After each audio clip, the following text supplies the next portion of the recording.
Hello everyone, welcome to our channel target GNM ANM. আমার নাম রূপম স্বর্ণকার। আমি অনেকদিন পরে চলে এসেছি আমাদের স্পেশাল বায়োলজির এমসিকিউ সিরিজ নিয়ে। দেখো, আমাদের এই যে আমরা শেষ মুহূর্তে চলে এসেছি জিএনএম এএনএম 2024 এর এক্সামে, যেটা 4th অফ অগাস্টে হচ্ছে। আজ হচ্ছে তার কত তারিখ? আজকে হচ্ছে 29th অফ জুলাই। মানে আর অলমোস্ট তুমি বলতে পারো যে 5টা থেকে 6টা দিন হাতে আছে। এই সময় বেশি করে ফোকাসড করে তোমাদের এমসিকিউ সলভ করা উচিত। এই সময় বেশি করে ফোকাসড করে তোমাদের এমসিকিউ সলভ করা উচিত, যাতে করে তোমাদের ম্যাক্সিমাম থেকে ম্যাক্সিমাম কোশ্চেন এমসিকিউ সিরিজগুলো থেকেই কমন হুবহু চলে আসে, বা তার টাইপ গুলো কমন চলে আসে। আইদার কমন চলে আসবে কোশ্চেন, অথবা তার টাইপ গুলো কমন চলে আসবে। ঠিক তো চলো বেশি কথা না বলে চলো শুরু করা যাক আমাদের স্পেশাল অগ্নিপথ সিরিজের এমসিকিউ সিরিজ। আমাদের মোটামুটি কাল কোনো রকম কোনো ভিডিও আসেনি। তার রিজন হচ্ছে কি, কাল আমি প্রচন্ড অসুস্থ ছিলাম, যার জন্য কোনো ভিডিও শুট করতে পারিনি। তো আজ আমি নিয়ে চলে এসেছি তোমাদের এই অগ্নিপথ সিরিজের যে এই যে লাইফ সায়েন্সের অগ্নিপথ এমসিকিউ এর সব থেকে ইম্পর্টেন্ট 6 থেকে 7টা কোশ্চেন, যেখান থেকে এটা হচ্ছে কি মানব শারীরবৃত্তি মানে হিউম্যান ফিজিওলজি থেকে আসা কোশ্চেন। যেখান থেকে প্রত্যেক বছর, যেখান থেকে টোটাল যদি আমি হিউম্যান ফিজিওলজির কথা বলি, মানব শারীরবৃত্তীয় যে চ্যাপ্টারটা আছে সেটা যদি কথা বলি, তাহলে সেখান থেকে মোটামুটি 9 থেকে 10টা কোশ্চেন আসছে টোটালে। তো সেখান থেকে কিছু কোশ্চেন আমি শর্ট আউট করে আজকে নিয়ে এসেছি। তো চলো বেশি কথা না বলে প্রথম কোশ্চেনটা আমাদের শুরু করা যাক। কি করা যায়? প্রথম কোশ্চেনটা আমাদের শুরু করা যাক। প্রথম কোশ্চেন দেখো কি বলছে, আরবিসির সংখ্যা বৃদ্ধিকে কি বলে? দেখো, আরবিসির সংখ্যা বৃদ্ধি, আরবিসি কি? আমাদের যে ব্লাড ছিল, ব্লাডের 3 টাইপের সেল ছিল। আরবিসি, ডাব্লিউবিসি আর প্লেটলেট। ঠিক, আচ্ছা স্যার, আরবিসির কাজ কি ছিল? হিমোগ্লোবিনকে আরবিসির মধ্যে হিমোগ্লোবিন ছিল, যেটা কি করে অক্সিজেন পরিবহনে সাহায্য করে, মানে শ্বাসবায়ু পরিবহনে সাহায্য করে। ডাব্লিউবিসি মানে শ্বেত রক্তকণিকা বা হোয়াইট ব্লাড সেল কাজ কি ছিল? দেহের ইমিউনিটি সিস্টেমকে মানে অনাক্রমতা সিস্টেমকে স্ট্রং করা। আর প্লেটলেটের কাজ কি ছিল? দেহের কোন জায়গায় কেটে গেলে সেই জায়গা থেকে রক্তপাতটা বন্ধন করা, মানে রক্ত তঞ্চনে সাহায্য করা। এখানে সেগুলো কোশ্চেন জিজ্ঞেস করেনি, কাজের উপরে জিজ্ঞেস করে। এখানে কোশ্চেন কার উপরে জিজ্ঞেস করেছে?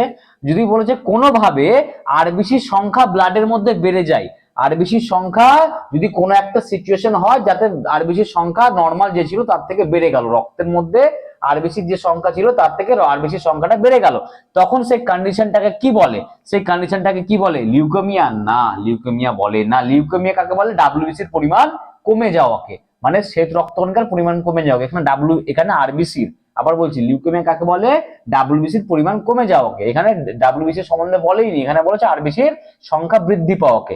অ্যানিমিয়াতে আরবিসির পরিমাণ কমে যায়, আরবিসির সংখ্যা বৃদ্ধি বলেছে মানে বেড়ে যাওয়া, তাহলে অ্যানিমিয়া হবে না। অ্যানিমিয়া কখন হতো? যদি আরবিসির সংখ্যা কমে যেত। লিউকোপোনিয়াই হবে না। ঠিক, নেক্সট দেখো পলিসাইথেমিয়া, অপশন ডি দেখো পলিসাইথেমিয়া। পলিসাইথেমিয়া মানে কি? যে যদি রক্তের মধ্যে আরবিসির পরিমাণ বেড়ে যায়, তখন তাকে কি বলে? পলিসাইথেমিয়া। এর আরেকটা নাম আছে এরিথ্রোসাইটিস। কি? এরিথ্রোসাইটোসিসও বলে। কি বলে? পলিসাইথেমিয়া বলে, অথবা এরিথ্রোসাইটোসিসও বলে। আবার বলছি, রক্তে আরবিসির পরিমাণ বৃদ্ধি পাওয়াকে কি বলে? রক্তে আরবিসির পরিমাণ যে বেড়ে যায় তাকে কি বলে? একটা বলে কি? পলিসাইথেমিয়া বলে স্যার। কি বলে স্যার? পলিসাইথেমিয়া। আবার বলছি পলিসাইথেমিয়া, অথবা এরিথ্রো মানে কি? যেহেতু আরবিসি কালার কি? রেড, লাল কালার হয়। আরবিসির কালার কি? রক্ত, মানে লাল কালার। তো আরবিসি যেহেতু লাল কালার, সেই জন্য এটাকে কি বলে? এরিথ্রোসাইটোসিস। কি বলে? এরিথ্রোসাইটোসিস। ঠিক তো, হয় আরবিসির পরিমাণ বেড়ে যাওয়াকে কি বলে? পলিসাইথেমিয়া বলবে, অথবা এরিথ্রোসাইটোসিস বলবে। ঠিক, চলো আসো সেকেন্ড কোশ্চেন দেখো। তাহলে অপশন এ, কোশ্চেন এর অপশন কি হলো? Option D, polycythaemia. Option B দেখো, কোশ্চেন বি দেখো, সেকেন্ড কোশ্চেন দেখো, সবচেয়ে বেশি পুনঃশ্বসন কোথায় হয়? দেখো, আমাদের কিডনির মধ্যে কে ছিল? নেফ্রন ছিল। কিডনির মধ্যে কে ছিল? নেফ্রন ছিল। নেফ্রনে অনেকগুলো ভাগ ছিল। নেফ্রনের প্রথম কি ভাগ ছিল? এরকম একটা কাপ লাইক স্ট্রাকচার ছিল। এরকম একটা, কোথায় আমি ড্র করবো দেখো, এদিকে দেখো, এরকম একটা কি ছিল? এরকম করে কাপ লাইক স্ট্রাকচার ছিল, এরকম করে। ঠিক, এই যে কাপ লাইক স্ট্রাকচার, এটাকে কি বলেছিল? গ্লোমেরুলাস। কি বলেছিল? গ্লোমেরুলাস। আর এটাকে কি বলেছিল? বাউম্যানস ক্যাপসুল। তার মানে এই যে কাপ লাইক স্ট্রাকচার, একে কি বলেছিল? গ্লোমেরুলাস আর বাউম্যানস ক্যাপসুল। তার নিচে কে ছিল? এরকম করে প্যাঁচানো জিনিসের মতো ছিল, তারপরে এরকম করে উপরে উঠেছিল। ঠিক, একে বলেছিল অনেকগুলো ডাক, তারপর এখানে খুলেছিল। তার মানে এটা হচ্ছে একটা পার্টিকুলারলি নেফ্রন। এটা হচ্ছে কি? একটা পার্টিকুলারলি নেফ্রন। এই নেফ্রনের মধ্যে, এই নেফ্রনটার মধ্যে এই পার্টটাকে কি বলে? বাউম্যানস ক্যাপসুল বলে। কি বলে? বাউম্যানস ক্যাপসুল বলে। কি বলে? বাউম্যানস ক্যাপসুল। আর এই যে এই পার্টটা নিচের দিকে যে পার্টটা নামছে তাকে কি বলে? PCT, proximal convoluted tubule. কি বলে? কে পিসিটি, প্রক্সিমাল কনভলিউটেড টিবিউল। কি বলে? PCT, proximal convoluted tubule. আর এই যে ইউ শেপের নিচের দিকে এই যে ইউ শেপ আছে একে কি বলে? Henley loop. কি বলে? হেনলিস লুপ বা লুপ অফ হেনলি। কি বলে? হেনলির লুপ, হেনলির লুপ অথবা লুপস অফ হেনলে। আর তার মানে এটা কি হলো? পিসিটি, এটা হলো কি? লুপস অফ হেনলে বা হেনলির লুপ। আর এই পার্টটাকে কি বলছে? ডিসিটি। কি বলছে? ডিসিটি। তারপরে বাউম্যানস ক্যাপ, এটা হচ্ছে পুরোটা একটা নেফ্রন। সবার উপরে কি আছে? বাউম্যানস ক্যাপসুল, তারপরে আছে পিসিটি, তারপরে ইউ শেপের কি আছে? লুপ অফ হেনলে, তারপরে কি আছে? ডিসিটি। আর তারপরে ডিসিটিটা গিয়ে এখানে এরকম করে একটা পাইপের মধ্যে খুলছে যাকে বলে কি? কালেক্টিং ডাক। কি বলে? কালেক্টিং ডাক। বাংলায় বলে কি? সংগ্রাহ নালিকা বা সংগ্রাহী নালিকা। ঠিক। আচ্ছা, তার মানে ইউরিনটা তৈরি হয় কোথায়? ইউরিন তৈরি হয় স্যার এইখানে। এটাকে কি বলে স্যার? গ্লোমেরুলাস এবং বাউম্যানস ক্যাপসুল। কি বলে? গ্লোমেরুলাস এবং বাউম্যানস ক্যাপসুল। এই গ্লোমেরুলাস এবং বাউম্যানস ক্যাপসুল দিয়ে ইউরিনটা মানে কি মূত্রটা কোথায় আসে? পিসিটি তে আসে। PCT, proximal convoluted tubule. এবার এইখানে কি হয়? অনেক জল থাকে ইউরিনের মধ্যে। কি থাকে? অনেকগুলো জল থাকে। তো 99% জল, অতিরিক্ত জল, 99% অতিরিক্ত জল যেটা ইউরিনের মধ্যে থাকে সেটাকে টেনে নেয় আবার পুনঃশোষণ, মানে একবার আগে তো শোষণ হয়েই গেছে আবার শোষণ করে নিচ্ছে, এই জন্য কি বলে? পুনঃশোষণ। তো কোথায় হচ্ছে এটা? পিসিটি তে। কোথায় হচ্ছে স্যার? এটা পিসিটি। তাহলে অ্যান্সার কি হবে? পিসিটি। তাহলে কোথায় সব থেকে বেশি পুনঃশোষণ হয়?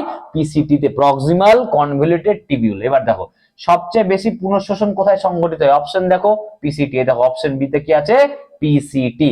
সংগ্রাহী নালিকা বললাম এখানে হয় না। ঠিক। ডিসিটি তে হালকা পরিমাণে হয়, রেনাল ক্যাপসুলে হয় না। ঠিক। তাহলে সব থেকে বেশি কোথায় হয়? পিসিটি তে। ঠিক। আচ্ছা দেখো থার্ড কোশ্চেন দেখো, সিনসাইটিয়া কাকে বলে? সিনসাইটিয়া কাকে বলে? দেখো একটা ভালো কথা বলছি। নরমালি কি হয়? একটা কোষের মধ্যে একটাই নিউক্লিয়াস হয়। ঠিক। এবার কোন কোন কেসে কি হয়? একটা নিউক্লিয়াসের, একটা কোষের মধ্যে অনেকগুলো, সরি, একটা কোষের মধ্যে অনেকগুলো নিউক্লিয়াস থাকে। ঠিক। যদি সেটা প্রাণী কোষ হয়, যদি সেটা প্রাণী কোষ হয়, যে এমন একটা প্রাণী কোষ যে একটাই কোষে অনেকগুলো নিউক্লিয়াস, অথবা এমন একটা উদ্ভিদ কোষ একটাই কোষে অনেকগুলো নিউক্লিয়াস, যদি সেটা প্রাণী কোষ হয় তখন তাকে বলে সিনসাইটিয়াল বা সিনসাইটিয়াল। কি বলে? সিনসাইটিয়াল বলে। কি বলে? যে যদি কোনো একটা প্রাণী কোষের, যদি কোনো প্রাণী কোষের একটা কোষের মধ্যে অনেকগুলো নিউক্লিয়াস থাকে, নরমালি একটা কোষে একটা নিউক্লিয়াস থাকে, কিন্তু যদি কোনো প্রাণী কোষে একটা, যদি কোনো একটা প্রাণী কোষে একের বেশি নিউক্লিয়াস থাকে, মানে বহু নিউক্লিয়াস থাকে, তখন তাকে বলে সিনোসাইটিয়াল। আর যদি উদ্ভিদ কোষে থাকে তখন তাকে বলে সিনোসাইটিয়া বা সিনোসাইটিয়াম। একটাতে শেষে ল আসবে, একটাতে ম আসবে। সিনোসাইটিয়াল কার জন্য? সিনোসাইটিয়াল হচ্ছে কার জন্য? প্রাণী কোষের জন্য। সিনোসাইটিয়া বা সিনোসাইটিয়াম, সিনোসাইটিয়া সিঙ্গুলার আর প্লুরাল, বল না একবচন আর বহুবচন। যদি সিনোসাইটিয়া বলুক বা সিনোসাইটিয়াম বলুক তাহলে উদ্ভিদ কোষ যার মধ্যে অনেকগুলো নিউক্লিয়াস আছে। আর যদি সিনোসাইটিয়াল বলে, এল সিনোসাইটিয়াল, তাহলে সেটা হবে কি? প্রাণী কোষ। এবার কোশ্চেন দেখো কি বলেছে? সিনোসাইটিয়া বা সিনোসাইটিয়াম, তাহলে সেটা কার কথা বলছে? অবশ্যই এটা উদ্ভিদ কোষের কথা বলছে, কারণ সিনোসাইটিয়াল বললে প্রাণী কোষ বলতো, সিনোসাইটিয়া আছে এখানে বা সিনোসাইটিয়াম। ঠিক। তাহলে এটা কার কথা বলছে? উদ্ভিদ কোষ। আর কোন ধরনের উদ্ভিদ কোষ? বহু নিউক্লিয়াস যুক্ত উদ্ভিদ কোষ। তাহলে অ্যান্সার হবে কি? বহু নিউক্লিয়াস যুক্ত উদ্ভিদ কোষ। অপশন সি দেখো কি? এই দেখো অপশন ডি, বহু নিউক্লিয়াস যুক্ত উদ্ভিদ কোষকে কি বলে? বহু নিউক্লিয়াস যুক্ত উদ্ভিদ কোষকে। 4 নম্বর কোশ্চেন দেখো, ট্রান্সক্রিপশন কি? দেখো ডিএনএ এর মধ্যে দুটো জিনিস হয়, একটা ট্রান্সক্রিপশন, একটা ট্রান্সলেশন। ঠিক। একটা ট্রান্সক্রিপশন, একটা ট্রান্সলেশন। প্রথমে কি হয়? প্রথমে কি হয় যদি আমি একটু রাফ করি, যদি আমি একটু রাফ করি, ধরো কোথাও ডিএনএ আছে। ঠিক। তো ডিএনএ থেকে প্রথমে কি হয়? আরএনএ তৈরি হয়। ডিএনএ থেকে কি তৈরি হয়? প্রথমে আরএনএ। আর এই যে ডিএনএ থেকে আরএনএ তৈরি হচ্ছে, এই যে ডিএনএ থেকে আরএনএ তৈরি হচ্ছে, এই প্রক্রিয়াটাকে কি বলে? ট্রান্সক্রিপশন। কি বলে? ট্রান্সক্রিপশন। এবার এই আরএনএ থেকে কি তৈরি হয় স্যার? প্রোটিন তৈরি হয়। কি তৈরি হয় স্যার? প্রোটিন তৈরি হয়। এই আরএনএ থেকে যে প্রোটিন তৈরি হয় একে বলে ট্রান্সলেশন। আমি আবার রিপিট করব, বারবার রিপিট করব, যতক্ষণ না মাথায় ঢুকবে ততক্ষণ রিপিট করব, বাট মাথায় ঢুকিয়ে নাও। কি? ডিএনএ থেকে যখন আরএনএ তৈরি হয়, ডিএনএ থেকে যখন আরএনএ তৈরি হয় তখন তাকে বলে ট্রান্সক্রিপশন, আর যখন আরএনএ থেকে প্রোটিন তৈরি হয় তখন তাকে বলে ট্রান্সলেশন। আবার বলছি, ডিএনএ থেকে যখন প্রোটিন, ডিএনএ থেকে আরএনএ তৈরি হবে, ডিএনএ থেকে আরএনএ, কি আমার সাথে রিপিট করো, কি কি কি কি কি? ডিএনএ থেকে আরএনএ, কি? ডিএনএ থেকে আরএনএ। যদি ডিএনএ থেকে আরএনএ হয় তখন তাকে বলে কি? Transcription process. তাহলে ডিএনএ থেকে আরএনএ তৈরি হয় কোন প্রসেসের মাধ্যমে? ট্রান্সক্রিপশনের মাধ্যমে। এবার স্যার আরএনএ থেকে প্রোটিন তৈরি হয় কার মাধ্যমে? ট্রান্সলেশনের মাধ্যমে। Transcription, translation, transcription, translation. ট্রান্সক্রিপশনে কি হয়, ডিএনএ টু আরএনএ, আর ট্রান্সলেশনে কি হয়, আরএনএ থেকে প্রোটিন। ঠিক, এবার কোশ্চেনে চলে আসো, কি বলেছে ট্রান্সক্রিপশন কাকে বলে, তাহলে কি বললাম, ডিএনএ থেকে আরএনএ। দেখো অপশন এতেই দেওয়া আছে, ডিএনএ থেকে আরএনএ। ঠিক, ডিএনএ থেকে ডিরেক্টলি প্রোটিন তৈরি হয় না, ডিএনএ থেকে প্রথমে আরএনএ হয়, আরএনএ থেকে প্রোটিন হয় ট্রান্সলেশনের মাধ্যমে। ঠিক, আরএনএ থেকে ডিএনএ, উল্টোটা, এটাকে বলে রিভার্স ট্রান্সক্রিপশন। একটা জিনিস দেখো, যদি আমি ডিএনএ থেকে আরএনএ বানাই, যেটা এতক্ষণ বোঝালাম, তাকে বলে ট্রান্সক্রিপশন। এবার যদি উল্টো দিকে হয়, আরএনএ থেকে ডিএনএ, ঠিক, তখন তাকে বলে রিভার্স ট্রান্সক্রিপশন। যেমন এখানে অপশন সি তে দেওয়া আছে, তোমাদেরকে জিজ্ঞেস করেনি, তোমাদেরকে জিজ্ঞেস করছে ট্রান্সক্রিপশন কি, ডিএনএ থেকে আরএনএ। ট্রান্সক্রিপশন কি স্যার, ডিএনএ থেকে আরএনএ। স্যার ট্রান্সক্রিপশন কি স্যার, ডিএনএ থেকে আরএনএ। স্যার আরএনএ থেকে প্রোটিন হলে কি বলে স্যার, ট্রান্সলেশন। আরএনএ থেকে প্রোটিন হলে স্যার কি বলে, ট্রান্সলেশন। ঠিক, এবার যদি ডিএনএ থেকে আরএনএ কে ট্রান্সক্রিপশন বলে, তাহলে উল্টোটা যদি হয় স্যার, আরএনএ থেকে ডিএনএ, তখন তাকে কি বলবো স্যার, তখন কি বলছে, রিভার্স ট্রান্সক্রিপশন। ঠিক, এখানে তোমাদের নেই সেটা। ঠিক, তো ডিএনএ থেকে আরএনএ তৈরি হচ্ছে কাকে, ট্রান্সক্রিপশন। তাহলে অপশন এ। 5 নম্বর কোশ্চেন দেখো, নিচের কোনটির উপস্থিতির জন্য মূত্রের রং হলুদ হয়, মানে ইউরিন, আমাদের যে মূত্র হয়, সে মূত্রের রংটা যে ইয়েলো কালারের হয়, সেটা কার জন্য হয়, অ্যাকচুয়ালি কার জন্য, ইউরোক্রোম। কি, এই দেখো আমি লিখছি, ইউরোক্রোম বলে একটা কি থাকে, রঞ্জক বা পিগমেন্ট থাকে, ইউরোক্রোম, ইউরোক্রোম নামে একটা কি থাকে, পিগমেন্ট থাকে। ঠিক, এবার বলবা স্যার অপশন তো ইউরোক্রোম দেওয়াই নেই। দেখো কি বলেছে, যে নিচের কোনটির উপস্থিতিতে মূত্রের রং হলুদ হয়, একটা আছে হিমোগ্লোবিন। স্যার হিমোগ্লোবিনের জন্য তো রক্ত লাল হয়, হিমোগ্লোবিনের জন্য তো রক্ত লাল হয়, তাহলে আপনি হিমোগ্লোবিন অফ তো হবেই না। ঠিকই বলেছো, হিমোগ্লোবিন তো হবেই না। ঠিক, বিলিরুবিন। আচ্ছা স্যার ইউরিয়া, স্যার ইউরিয়ার তো কোনো কালার হয় না স্যার, তো ইউরিয়ার জন্য তো কোনো কালার আসবে না। রক্ত তো হবে না স্যার, তাহলে অপশন বাকি কি থাকলো স্যার, বিলিরুবিন।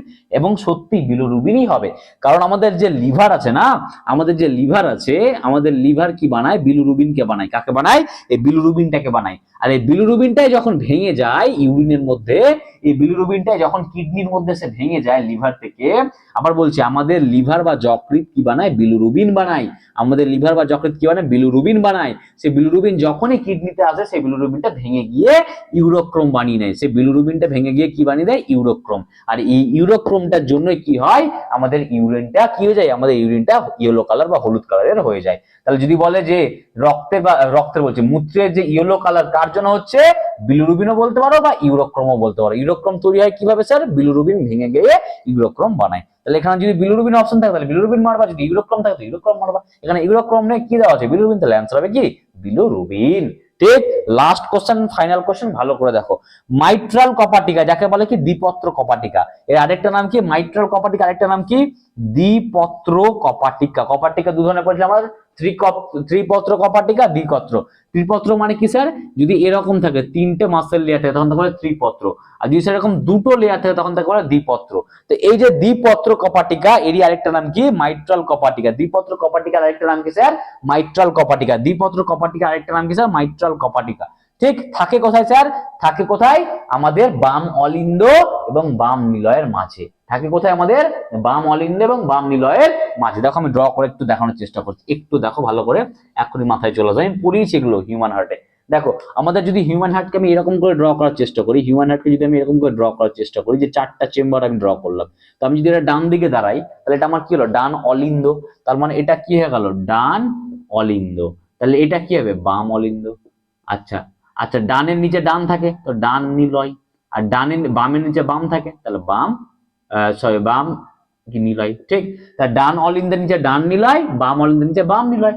এই ডান অলিন্দ এবং ডান নিলয়ের মাঝখানে এই ত্রিপত্র কপাটিকা থাকে। কে থাকে স্যার, ত্রিপত্র কপাটিকা। আচ্ছা স্যার, ডান অলিন্দ এবং ডান নিলয়ের মাঝখানে ত্রিপত্র থাকে। তাহলে স্যার বাম অলিন্দের বাম নিলয়ের মাঝখানে কি থাকে স্যার, এখানে থাকে স্যার দ্বিপত্র। কি, দ্বিপত্র কপাটিকা, যার আরেকটা নাম কি স্যার, এই যে মাইট্রাল কপাটিকা। কি বলে, মাইট্রাল, কি বলে, মাইট্রাল ভালভ, মাইট্রাল ভালভ বলে বা মাইট্রাল কপাটিকা। থাকে কোথায় স্যার, বাম অলিন্দ এবং বাম নিলয়ের মাঝখানে। তাহলে অপশন দেখো, মাইট্রাল কপাটিকা অবস্থিত নিচের কোনটিতে, বাম অলিন্দ এবং বাম নিলয়। ঠিক স্যার, বাম অলিন্দ এবং বাম নিলয়ের মাঝখানে। ঠিক, তাহলে অপশন এ। ডান অলিন্দ ডান নিলয়ের মাঝখানে কে, না হবে না, ডান অলিন্দ ডান নিলয়ের মাঝখানে কে থাকে স্যার, ত্রিপত্র কপাটিকা থাকে, মাইট্রাল বা দ্বিপত্র থাকে না। আর বাকিগুলো তো হবেই না। ঠিক, তাহলে এই ছিল তোমাদের আজকে কি ছিল হিউম্যান ফিজিওলজির সব থেকে সেরা 6টা প্রশ্ন, যেখান থেকে তোমাদের এবছরে ডিরেক্টলি 2 থেকে 3টে কোশ্চেন আসার চান্স আছে এই কদিন পরে যে তোমাদের জিএনএম এএনএম এক্সাম আছে। তো ভালো করে প্রিপারেশন করো, আমরা যতটা সম্ভব তোমাদের সাথে লেগে আছি যাতে করে তোমাদের রেজাল্ট ভালো হয়, আর আশা করি তোমাদের রেজাল্ট ভালোই হবে। তোমরা অনেকেই ভালো করে পড়ছো, আমাদের মক টেস্ট গুলো জয়েন করছো, আমাদের টেলিগ্রাম চ্যানেল রূপমস বায়ো ক্লাসেসে তোমরা অনেকেই জয়েন করেছো, ওখানে মক টেস্ট নিচে তোমাদের হর্ষারও ক্লাস করাচ্ছে, উনিও বেশ ভালোই জোরদার দিয়ে সেই মক টেস্ট গুলো শুরু করেছেন।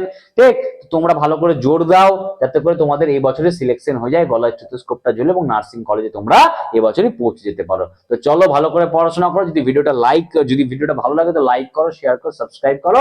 By, thank you.